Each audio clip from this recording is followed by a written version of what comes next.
Hello friends, welcome back to Yasin food diaries. ఈరోజు వీడియోలో ఒక బెస్ట్ నాన్ వెజ్ రెసిపీని చూపించబోతున్నానండి. Spicy chicken curry. ఈ స్పైసీ చికెన్ కర్రీని చాలా సింపుల్గా అండ్ చాలా టేస్టీగా ప్రిపేర్ చేసుకోవచ్చు. ఈ స్పైసీ చికెన్ కర్రీ రైస్లోకైనా, చపాతీలోకైనా, ఇంకా బగారా రైస్లోకైనా సూపర్గా ఉంటుంది. నేను చూపించినట్టుగా మీరు ఒక్కసారి ట్రై చేయండి. మీ ఫ్యామిలీలో అందరూ చాలా ఇష్టంగా తింటారు. మళ్ళీ మళ్ళీ ఇలానే చేయమంటారు. లేట్ చేయకుండా ఈ స్పైసీ చికెన్ కర్రీని ఎలా చేసుకోవాలో చూసేద్దామండి. నేను ఇక్కడ ఒక హాఫ్ కేజీ దాకా చికెన్ని తీసుకున్నానండి. ఈ చికెన్ని సాల్ట్ అండ్ లెమన్ వేసి బాగా క్లీన్ చేసుకోవాలి.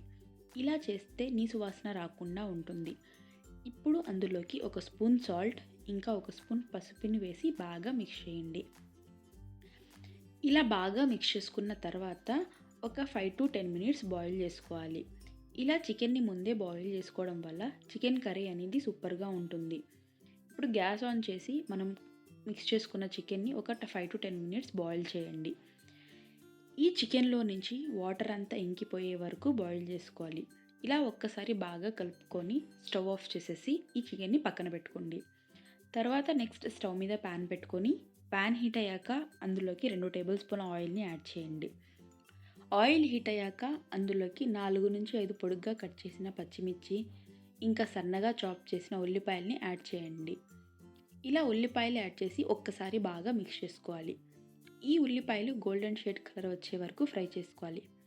ఇలా గోల్డెన్ షేడ్ వచ్చాక అందులోకి ఒక స్పూన్ దాకా అల్లం వెల్లుల్లి పేస్ట్ని యాడ్ చేయండి. ఈ అల్లం వెల్లుల్లి పేస్ట్ పచ్చి వాసన పోయే వరకు ఫ్రై చేసుకోవాలండి. తర్వాత అందులోకి టొమాటో ప్యూరీని కూడా యాడ్ చేయండి. ఈ టొమాటో ప్యూరీని యాడ్ చేసి ఒక్కసారి బాగా మిక్స్ చేసుకొని ఒక 5 మినిట్స్ లో ఫ్లేమ్లో ఫ్రై చేయండి. తర్వాత అందులోకి కొబ్బరి పొడిని కూడా యాడ్ చేయండి. ఇంకా ఒక స్పూన్ పసుపు, ఇంకా ఒక స్పూన్ సాల్ట్ని యాడ్ చేసి బాగా కలుపుకోండి. ఇలా కలుపుకున్న తర్వాత అందులోకి కొంచెం వాటర్ని కూడా యాడ్ చేసి బాగా మిక్స్ చేయండి. ఇలా ఈ మసాలాను మనం 5 to 6 మినిట్స్ మంటని మీడియం టు లో ఫ్లేమ్లో అడ్జస్ట్ చేసుకొని ఫ్రై చేసుకోవాలి. ఈ మసాలా ఎంత బాగా ఫ్రై అయితే చికెన్ కర్రీ అంత బాగుంటుందండి. తర్వాత అందులోకి ఒక 2 టేబుల్ స్పూన్ల కారం, ఒక స్పూన్ ధనియా పౌడర్, ఇంకా ఒక స్పూన్ బ్లాక్ పెప్పర్ని వేసి బాగా మిక్స్ చేయండి. ఇలా ఒక్కసారి బాగా కలుపుకున్న తర్వాత అందులోకి కొంచెం వాటర్ని యాడ్ చేసి బాగా కలుపుకోండి. ఇలా కలుపుకున్న తర్వాత ఒక 5 to 7 మినిట్స్ కుక్ చేసుకోవాలి. ఇలా కుక్ చేయడం వల్ల ఈ మసాలాలో నుంచి ఆయిల్ అనేది పైకి తేలుతుంది. ఇలా ఆయిల్ పైకి తేలిన తర్వాత మనం ముందే బాయిల్ చేసుకున్న చికెన్ని యాడ్ చేసుకొని బాగా మిక్స్ చేసుకోవాలి. ఇలా మిక్స్ చేసుకున్న తర్వాత అందులోకి గ్రేవీ కన్సిస్టెన్సీకి సరిపోయే వాటర్ని కూడా యాడ్ చేసి బాగా మిక్స్ చేసుకోవాలి. తర్వాత అందులోకి సన్నగా చాప్ చేసిన కొత్తిమీరని వేసి మూత పెట్టి మంటను మీడియం టు లో ఫ్లేమ్లో అడ్జస్ట్ చేసుకొని ఒక 10 మినిట్స్ కుక్ చేసుకోవాలి. ఒక 10 మినిట్స్ తర్వాత మూత తీసి చూడండి, చికెన్లో నుంచి ఆయిల్ అనేది పైకి తేలుతుంది. అప్పుడు మన చికెన్ కర్రీ ఆల్మోస్ట్ కుక్ అయిపోయింది.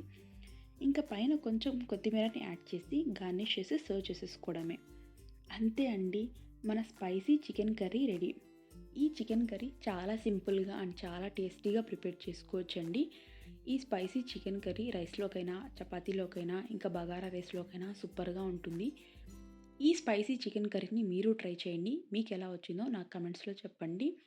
ఈ వీడియో కనుక మీకు నచ్చితే లైక్ చేయండి, షేర్ చేయండి అండ్ సబ్స్క్రైబ్ చేసుకోండి. ఇలాంటి మరిన్ని రెసిపీస్ కోసం యాసిన్ ఫుడ్ డైరీస్ని ఫాలో అవ్వండి. Thank you for watching.